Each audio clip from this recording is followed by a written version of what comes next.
우리 한 번 더 인사 안 하겠습니다. 주변에 계신 어르신들, 감사합니다. 사랑합니다. 감사합니다. 한번 우리 손을 잡고 앞뒤에 어르신들이 계시면 우리 사랑의 어르신들께 어버이의 은혜 감사합니다. 사랑합니다. 축복합니다.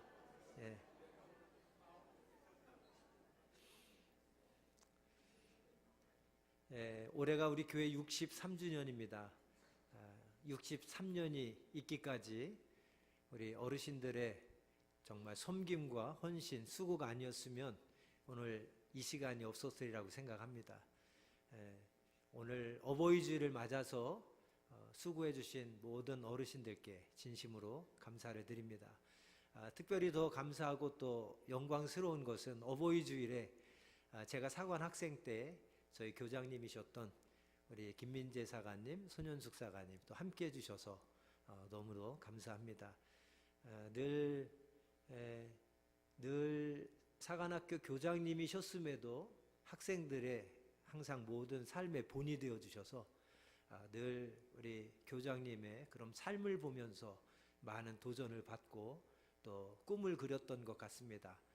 건강한 사관상, 또 모범적인 사관상, 그래서 많은 도전과 또 저희 학생들에게 은혜를 주셨던 우리 김민재 교장님, 동부인께서 오늘 함께 해주셔서 너무나도 감사를 드립니다. 건강이 많이 약해지셨지만 또 3번의 수술을 통해서 아직 이렇게 또 건강하게 한국을 방문해 주시고 또 영등포를 또 찾아주셔서 진심으로 감사를 드립니다. 우리 손현숙 사관님께서는 우리 영등포가 배출한 사관님들 중에서 2번째 사관님이시더라고요. 오늘 50년사를 잠깐 봤는데 2번째 사관님이시고 또 오늘 우리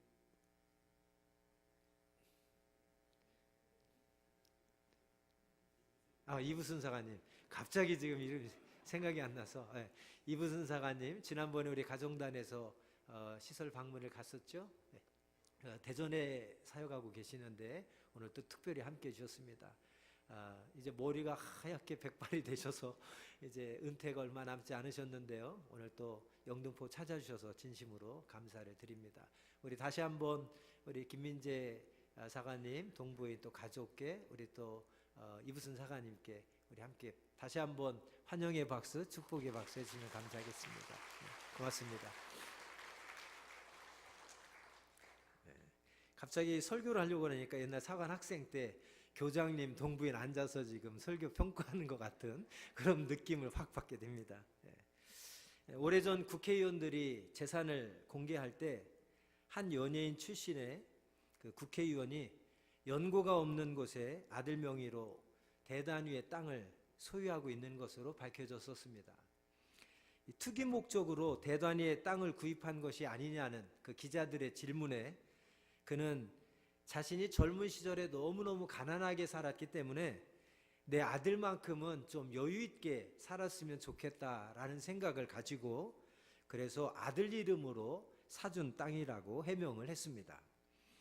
가난의 고통과 아픔을 뼈저리게 경험한 아버지는 당연히 자식만큼은 고생하지 않고 좀 편안하게 살기를 바랄 것입니다. 아마 어떤 부모라도 내 자식만큼은 나는 고생해도 자식만큼은 고생하지 않았으면 하는 것이 부모의 바람일 것입니다. 아마 이분도 그런 뜻에서 땅을 많이 사서 자녀에게 물려주고 자녀만큼은 조금 편하게 살았으면 했던 것 같습니다. 그러나 우리를 정말 가슴 아프게 하는 것은 그분의 아들이 더 이상 이 땅에 존재하지 않는다고 하는 사실입니다. 그렇게도 아들만큼은 조금 더 편안하게, 아들만큼은 고생하지 않게 살게 해주고 싶어서 아들만큼은 가난하지 않게 조금이라도 부유하게 해주고 싶어서 아들을 너무도 사랑했던 그 아버지의 마음과는 상관없이 그 아들은 아버지보다 먼저 세상을 떠나서 지금 이 땅에 존재하지 않는다는 사실입니다. 1991년 11월 22일 새벽 2시 20분경이었습니다.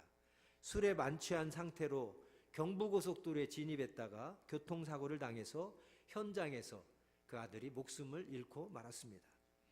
삽시간에 아들의 생명을 앗아간 이 죽음의 교통사고를 유발한 장본인은 바로 그 국회의원이 평소에 전적으로 믿었던 자신의 운전기사였습니다. 새벽까지 술을 마셔도 자신이 철석같이 믿는 운전기사를 그 아들의 운전만 맡겨주면 안전할 것이라고 생각했었지만, 그렇게 믿었던 운전기사가 교통사고를 당해서 그 자리에서 아들이 죽고 만 것입니다. 불행하게도 그 아들은 아버지가 자신을 위해서 그토록 애써서 마련했던 땅 한 평도 지니지 못한 채 이 세상을 떠나고 말았습니다. 우리의 가슴이 더욱더 저미는 것은 그렇게 세상을 떠난 그 아들이 7대 독자였다고 합니다. 어느 자식인들 귀하지 않겠습니까? 그러나 7대 독자라면 그 집안에서는 너무너무 귀한 자녀였을 것입니다. 그러나 죽음은 그러한 사실들에 대하여 조금도 배려하지 않았습니다. 그가 7대 독자였던 상관없이 죽음은 그날 밤 그 아들의 생명을 앗아갔습니다. 아무리 그 집안의 귀한 자식이라고 할지라도, 또 7대 독자가 아니라 10대 독자라 할지라도 아버지의 명예가, 아버지의 권세가, 아버지의 돈이 절대로 자식을 지켜줄 수 없고 자식을 보호해줄 수 없다는 사실을 우리는 이 뉴스를 통해서 생각해 보게 됩니다. 아니, 오히려 어쩌면 그 아들이 그날 밤 술에 만취해서 교통사고를 당하여 생명을 잃은 것은 어쩌면 아버지의 돈 때문에, 나는 고생했지만 너만큼은 고생하지 않고 편하게 살게 주게 했다는 아버지의 넘치는 사랑이 어쩌면 자녀의 목숨을 앗아간 꼴이 되었는지도 모르겠습니다. 그 아들이 새벽 2시까지 술집에서 술을 마실 돈이 없었던들, 새벽 2시에 술에 만취해서 타고 갈 운전기사와 승용차가 없었던들, 그날 그 시간 그 자리에서 그 사고를 당하지는 않았을 것이기 때문입니다. 지금 이 시대는 청소년들이 흡연이나 음주를 한다고 해서 그들을 꾸짖는 어른들을 찾아보기 힘든 시대가 되었습니다. 어쩌다 가끔 뉴스를 보면 청소년들이 술을 마신다고, 길거리에서 담배를 핀다고 혼내는 어르신들을 향해서 해코지하는 청소년들이 요즘 얼마나 많습니까? 정말 무서운 시대에 우리는 살고 있습니다. 그래서 아이들을 보면서도 그들이 바른 길을 걸어가도록 훈계하고 책망하고 교훈해야 되는데, 오히려 아이들이 무서워서 아무 말도 못하는 어른들, 이것이 바로 우리가 살고 있는 지금의 시대가 되어버렸습니다. 청소년들의 폭행 사건을 뉴스를 통해서 접하다 보면 정말 상상도 못할 너무도 끔찍한 집단 폭행과 살인을 일삼고 있는 것을 우리는 오늘 뉴스에서 너무 쉽게 들을 수 있습니다. 참으로 우리가 살고 있는 이 시대는 무서운 세상이 되어버렸습니다. 아이들도 무서워서 분명히 잘못되었지만 그 잘못된 것을 함부로 얘기해 줄 수 없는, 충고해 줄 수 없는 무서운 세상에 우리는 살아가고 있습니다. 음주와 폭력과 마약과 같은 광란이 순결하고 순수한 우리의 자녀들을 유혹하고 그들의 영혼을 파괴하는 시대가 되어버렸습니다. 여러분, 이 광란의 시대에 부모의 돈으로 우리의 자녀들을 안전하게 지켜줄 수 있을 것이라고 생각하십니까? 부모의 사랑으로 그들을 24시간 그들을 돌봐주고 지켜주고 안전하게 보호해줄 것이라고 생각하십니까? 여러분, 광란의 시대에 부모의 돈으로, 부모의 관심으로, 부모의 사랑만으로 절대 우리의 자녀들을 안전하게 지켜줄 수 없는 세상에 우리는 살고 있습니다. 부모가 아무리 좋은 직장을 갖고 있다고 해도 부모의 직장이 우리의 자녀들의 안전을 지켜줄 수가 없습니다. 부모가 아무리 좋은 직책을 가지고 많은 돈을 가지고 있다고 해도 우리의 자녀들을 안전하게, 건강하게, 바르게 인도할 수 있지 못합니다. 우리는 바로 그런 시대에 지금 살아가고 있습니다. 오히려 부모의 돈이 우리 자녀들로 하여금 광란의 문화에 더 쉽게 빠져들게 하는 충실한 고객을 만드는 일에 부모의 가진 돈이 오히려 촉매제가 되는 그런 시대에 우리는 살아가고 있습니다. 청소년들, 최근에 여러 가지 사건들 여러분 뉴스에서 끊임없이 오르내리지 않습니까? 그 유명했던 연예인들이 연속해서 구속되면서 그들이 행했던 일들을 보면 정말 사회를 깜짝 놀라게 하고 세상을 깜짝 놀라게 하고 모든 국민들을 충격에 빠뜨리게 할 일들이 얼마나 많이 있는지 모릅니다. 이 시대를 한마디로 규정하면 정말 광란의 시대라고 할 수 있겠습니다. 이 광란의 시대에 부모의 엄격한 규율로 자식을 안전하게 지켜줄 수 있는 것도 아닙니다. 아무리 부모가 자녀를 사랑하고 자녀가 올바른 길로 걸어가고 자녀에게 어떤 피해가 없기를 바란다고 할지라도 부모가 매일같이 24시간 자녀와 항상 동행하면서 그를 지켜줄 수는 없는 것입니다. 그렇다면 이 광란의 시대, 이 광란의 경랑으로부터 사랑하는 우리의 자녀들을 어떻게 지켜줄 수 있습니까?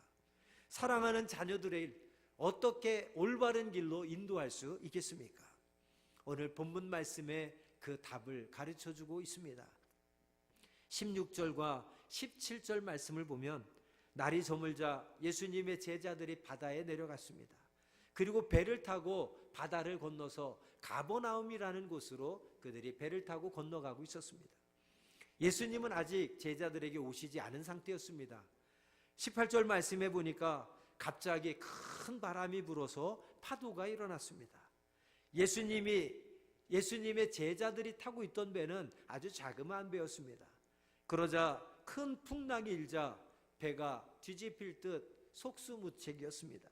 그래서 제자들은 그 풍랑으로 인하여 무서워 떨고 있었고 금방이라도 배가 뒤집힐 것만 같은 그러한 상황 속에 놓여 있었습니다. 19절 말씀을 보니까 그들이 그 폭풍 속에서 죽을 힘을 다하여서 노를 저어서 12월이쯤 갔을 때였습니다. 그런데 순식간에 그들이 태풍이 몰아닥쳐서 바다가 요동치기 시작했습니다. 그 태풍 속으로 예수님이 걸어오고 계셨습니다. 오늘 본문과 같은 말씀이 기록되어 있는 마태복음 14장 22절 이하와 마가복음 6장 45절 이하에 보면 제자들이 그 광풍으로 고난을 겪고 있다고 설명하고 있습니다. 그 광란의 파도 속으로 걸어오시는 예수님을 제자들은 유령이라고 말씀합니다. 그래서 예수님을 보고 두려워했다라고 기록하고 있습니다. 바로 그때 두려움에 떨고 있는 제자들, 예수님이 유령이라고 말하는 그 제자들을 향해서 예수님께서 20절에 말씀합니다. 이르시되 내니 두려워하지 말라. 내니 두려워하지 말라. 그 풍랑으로 인하여 두려워 떨고 있는 제자들을 향해서 예수님이 던진 한마디는 내니 두려워하지 말라 하는 말씀이었습니다. 여러분, 그때의 상황을 한번 상상해 보시기 바랍니다. 큰 바람이 불어서 파도가 요동치고 금방이라도 배가 뒤집힐 것 같은 그런 상황입니다. 그때 예수님께서 내니 두려워하지 말라. 광란의 파도 속으로 바다 위를 걸어오시는 예수님을 보면서 내니 두려워하지 말라 외치는 그 예수님의 음성을 들으면서 제자들이 얼마나 기뻤겠습니까? 그리고 그 이후의 일을 본문 21절은 이렇게 밝혀주고 있습니다. 21절 말씀 우리 함께 읽어보겠습니다.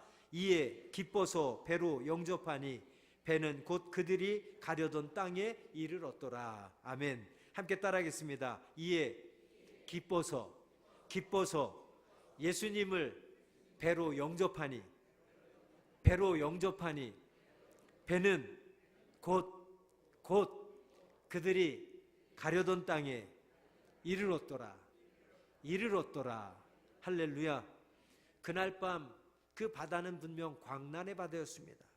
그러나 제자들이 자신이 타고 있는 그 배로 예수님을 기쁨으로 영접한 순간 제자들이 탄 배는 그들이 가려고 했던 목적지에 안전하게 무사히 도착할 수 있었습니다. 시간이 많이 걸린 것도 아닙니다. 오늘 말씀해 보면 배는 곧 그들이 가려던 땅에 이르렀더라. 곧 도착했다고 말씀하고 있습니다. 이것이 예수님을 자신의 삶에 영접한 자와 영접하지 않은 자의 차이가 되는 것입니다. 그 차이는 단순한 것 같지만 절대 단순한 차이가 아닙니다. 그것은 생명과 죽음의 차이였던 것입니다. 예수님을 모셔드리느냐, 예수님을 모셔드리지 않느냐는 단순한 차이 같지만 여러분, 예수님을 모셔드리느냐, 모셔드리지 않느냐의 차이는 죽음과 생명의 갈림길이고 죽음과 생명의 차이라는 것을 우리는 알아야 되겠습니다. 우리는 오늘 본문 말씀을 통해서 이제 제기했던 그 질문에 대한 해답을 생각해 보고자 합니다. 이 시대가, 지금 우리가 사는 시대가 아무리 광란의 시대라고 할지라도 우리의 자녀들에게 예수님을 기쁨으로 영접하는 삶을 살게 한다면 그 모든 광란의 파도를 뛰어넘어서 가장 안전한 곳에, 그들이 소망하고 목적하는 곳에 안전하게 도착할 수 있다는 사실을 우리는 이 말씀을 통해서 깨달을 수가 있습니다. 우리들의 힘으로는 안 되지만, 부모의 힘으로, 자녀들의 힘으로는 안 되지만 우리의 인생의 배 위에, 인생의 풍랑 가운데 하나님이 우리와 함께 하시면 우리를 가장 안전한 곳으로, 우리가 가고자 하는 그곳으로 안전하게 인도해 주시는 분이 우리 하나님이심을 믿으시기를 바랍니다. 그러면 우리 자녀들에게 어떻게 예수님을 기쁨으로 영접하는 삶을 살게 할까요? 어떻게 우리의 자녀들이, 또 부모들이 예수님과 함께 같은 배를 타며 안전하게 인생의 바다를 항해할 수 있을까요? 우리의 현실을 볼 때 참으로 쉽지 않습니다. 우리의 자녀들은 월요일부터 금요일까지 학교에 매여 있습니다. 학교 수업이 끝나면 곧바로 또 여기저기 학원을 다닙니다. 학원에 매여 있습니다. 고작해야 일주일에 교회는 한 번 나와서, 주일 아침에 한 번 나와서 예배 드리는 것이 전부입니다. 이러한 현실 속에서 우리가 어떻게 우리 자녀들이 기쁨으로 예수님을 영접하며 기쁨으로 예수님의 말씀대로 살아가며 기쁨으로 예수님과 동행하며 사는 삶을 살게 할 수 있겠습니까? 어느 분이 저녁마다 집에서 가족들이 모여서 가족 예배를 드리는데 매일 성경 한 장씩을 읽고 그 말씀을 나눈다고 합니다. 하루는 마태복음 28장 말씀을 가족들이 모여서 함께 나눴다고 합니다. 마태복음 23장은 외식하는 서기관들과 바리새인들에 대한 예수님의 꾸중으로 유명한 말씀입니다. 거기서 외식이라는 단어, 바깥 외자에 꾸밀 식자입니다. 겉과 속이 다르게 행동하는 이중적인 가식적인 태도가 바로 외식하는 겁니다.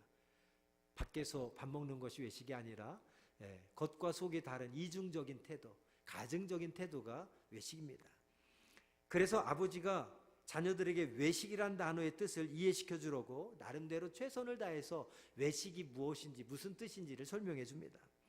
자, 너희들 중에 누가 몸에서 더러운 냄새가 나면 어떻게 하냐? 깨끗이 씻어야죠. 그래, 당연히 씻어야지.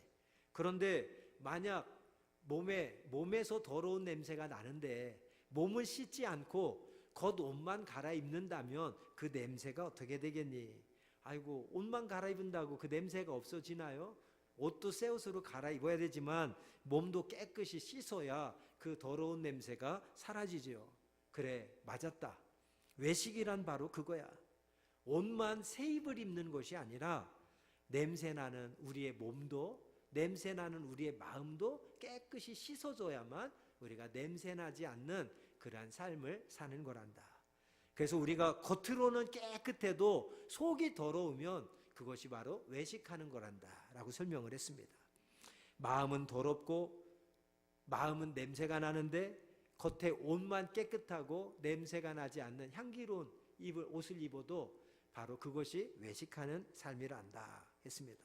그러자 아이들이 네 하고 이해한 듯이 대답을 했습니다. 아버지는 생각합니다. 내가 설명했지만 생각해봐도 너무너무 설명을 잘한 것 같다 하면서 흐뭇해하고 있었습니다. 그 말씀 묵상을 나누고 이제 가족 식구들이 한 사람씩 돌아가며 기도하는 시간이 되었습니다. 한 명씩 돌아가며 기도하는데 엄마가 먼저 기도합니다. 우리 모두 외식하는 자가 되지 않게 해주십시오. 그러자 둘째도 이제 첫째가 기도합니다. 엄마와 같은 내용 기도드립니다. 하나님 아버지, 우리 식구들이 외식하는 그런 가족들이 되지 않게 해주세요. 기도를 합니다. 그리고 막내의 기도 차례가 되어서 막내가 기도합니다. 하나님, 우리 아빠가 많이 바빠서 외식을 자주 못하는데 그래도 가끔은 외식할 수 있도록 해주세요 라고 기도를 합니다. 무슨 말입니까? 아빠가 나름대로 외식에 대해서 쉽게 이해하도록 설명한다고 했지만, 그래서 알겠니? 그랬더니 알았다고 끄덕거려 이해한 줄 알았지만, 막내는 아직도 외식을 잘 이해를 못해서 바깥에 나가서 밥 사 먹는 거로 생각하고, 아빠가 바쁘지만 그래도 가끔은 우리 나가서 밥 먹게 해달라고 기도를 하는 막내의 기도를 듣고, 아버지가 중요한 사실 하나를 깨달았습니다. 그것은 성경 말씀의 어려운 단어들과 뜻을 설명해주고 이해시키기가 정말 쉽지 않은 거구나. 내가 설명해주고 이해시키려고 하기보다는 내가 먼저 외식하지 않는 삶을 살면서 외식하지 않는 삶을 아이들에게 보여줘야 되겠다라는 깨달음을 얻었습니다. 사랑하는 여러분, 바로 그렇습니다. 우리의 자녀들은 무슨 의미조차 이해하기 힘든 용어들도 많이 있습니다. 무슨 이야기인지 잘 이해하지 못하는 성경 말씀 참 많이 있습니다. 그래서 요즘에 아이들이 쉽게 이해할 수 있도록 어린이 성경, 쉬운 성경 이런 것들이 번역돼서 나오지 않습니까? 그러나 중요한 것은 더 쉽게 하고 더 아이들이 깨달을 수 있는 제일 좋은 성경을 하나님은 우리에게 주셨습니다. 그 성경이 무엇입니까? 바로 부모의 삶입니다. 부모의 삶은 또 다른 성경입니다. 우리가 이 성경책을 가지고 아이들에게 아무리 이야기하는 것보다 일주일에 하루 학교 생활, 학원 생활, 가정 생활하고 일주일 주일 아침에 나와서 1시간 우리 유치부에, 유년부에, 주일학교에 자녀들 툭 던져놓고 여러분 1-2시간 선생님들에게 맡겨놓고 데리고 가는 것보다도 아이들에게 정말 중요한 것은 여러분 부모님의 삶이라고 하는 것입니다. 부모의 삶이 또 다른 한 권의 성경이 되어서 이 교회 나와서 일주일에 한 번 주일학교 애들 보내서 주일학교 선생님을 통해서 1시간 말씀 듣는 것보다 여러분 매일매일 보는 아빠 엄마의 성경책, 아빠 엄마의 삶을 통해서 아이들은 자동적으로 배워간다는 것, 닮아간다는 사실을 우리는 깨달아야 하겠습니다. 기록된 성경은 일주일에 한 번 고작 교회에 나와서 주일학교 학생회에 던져놓으면 여러분 주일학교 선생님들이, 학생회 선생님들이 1시간 동안 잠깐 말씀 전해주는 것, 그것이 전부입니다. 그러나 부모의 삶은 시도 때도 없이 밤낮으로 매일같이 아이들이 항상 지켜보고 있습니다. 그래서 부모의 삶은 또 다른 성경입니다. 우리 아이들에게 가장 영향력을 끼치는 것은 주일날 아이들 교회에 나와서 주일학교에 학생회에 던져놓고 선생님들이 가르쳐주는 것보다도 일주일 동안 매일매일 같이 살아가면서 부모로서 자녀들에게 비춰지는 삶의 모습이 더 강력한 성경이라는 사실을 우리 부모들은 잊지 말아야 되겠습니다. 그러므로 자녀들은 부모의 말을 듣고 배우지 않습니다. 자녀들은 부모의 삶을 보고 배웁니다. 절대 자녀들이 내 말 잘 듣느냐 안 듣느냐 그거로 판단하지 마십시오. 자녀들은 부모의 말을 듣고 배우는 것이 아니라 부모의 삶을 보고 배운다는 사실을 꼭 기억하시기를 바랍니다.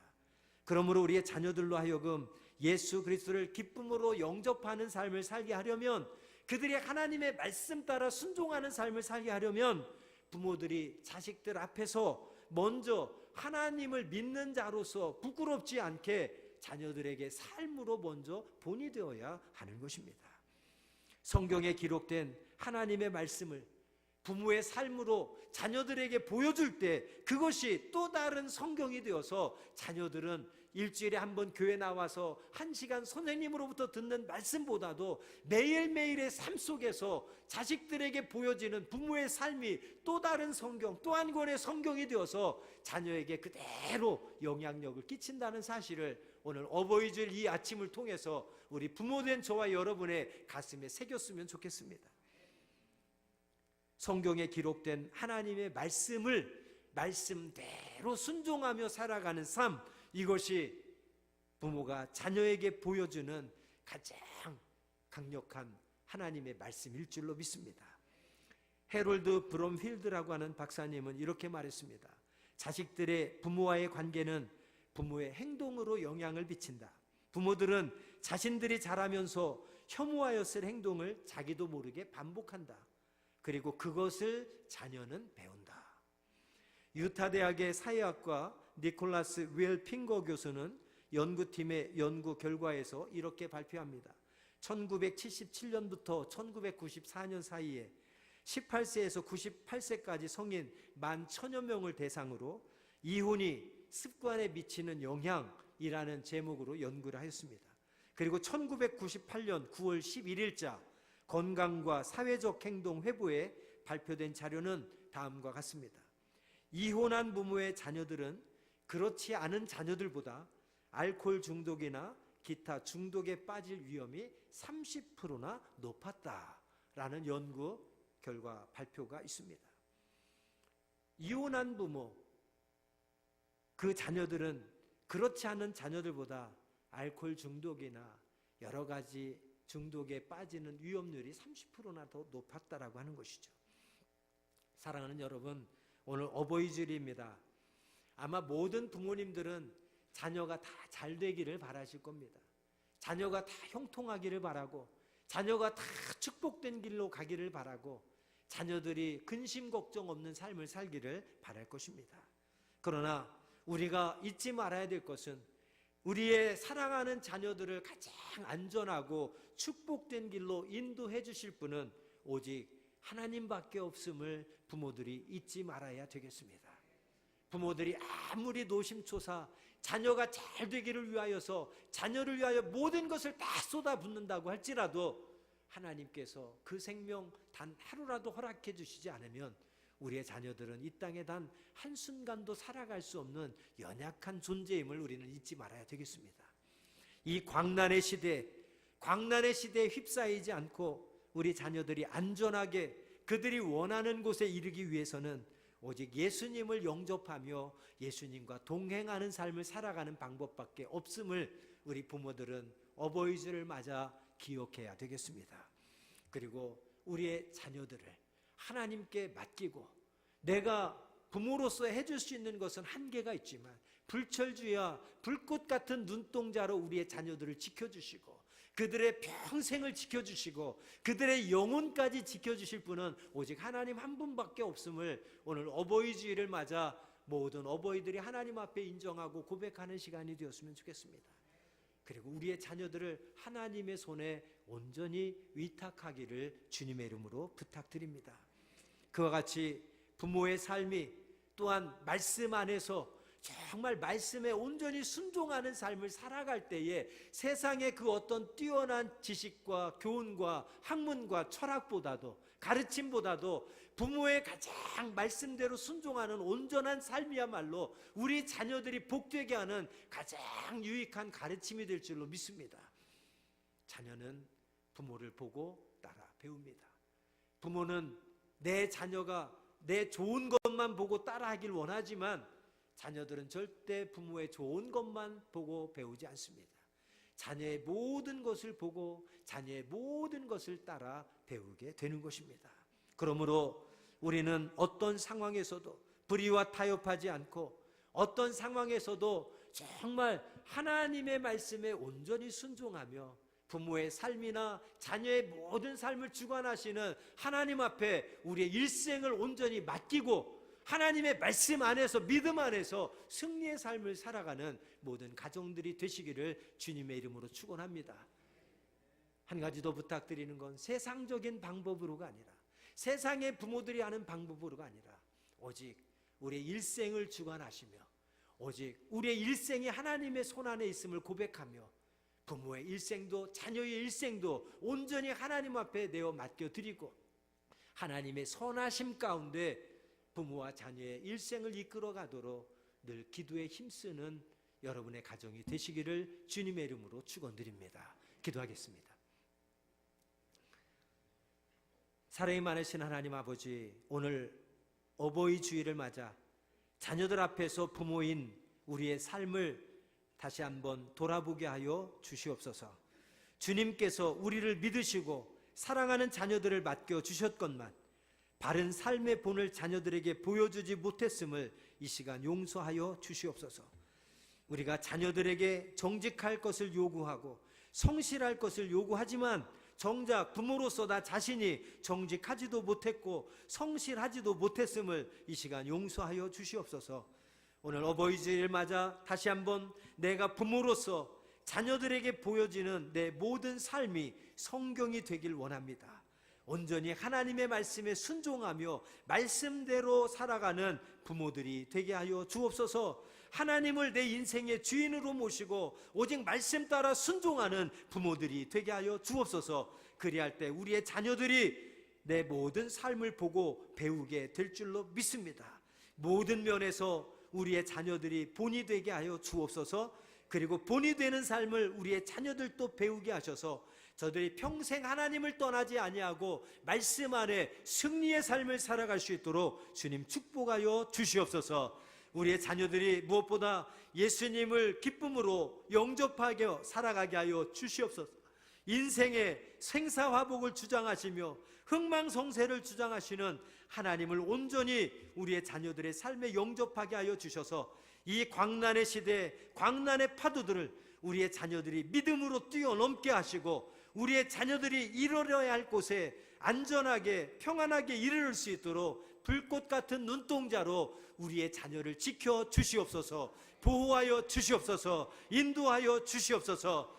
우리의 모든 부모와 자녀들이 날마다 우리의 삶으로 주님을 찬양하게 하여 주옵시고 우리의 부모들이 자녀들을 볼 때마다 하나님 앞에 날마다 감사하게 하시고 자녀들이 부모님을 생각할 때마다 날마다 감사하는 복된 가정들이 다 되게 하여 주옵소서. 예수님의 이름으로 간절히 축복하며 기도하옵나이다. 아멘.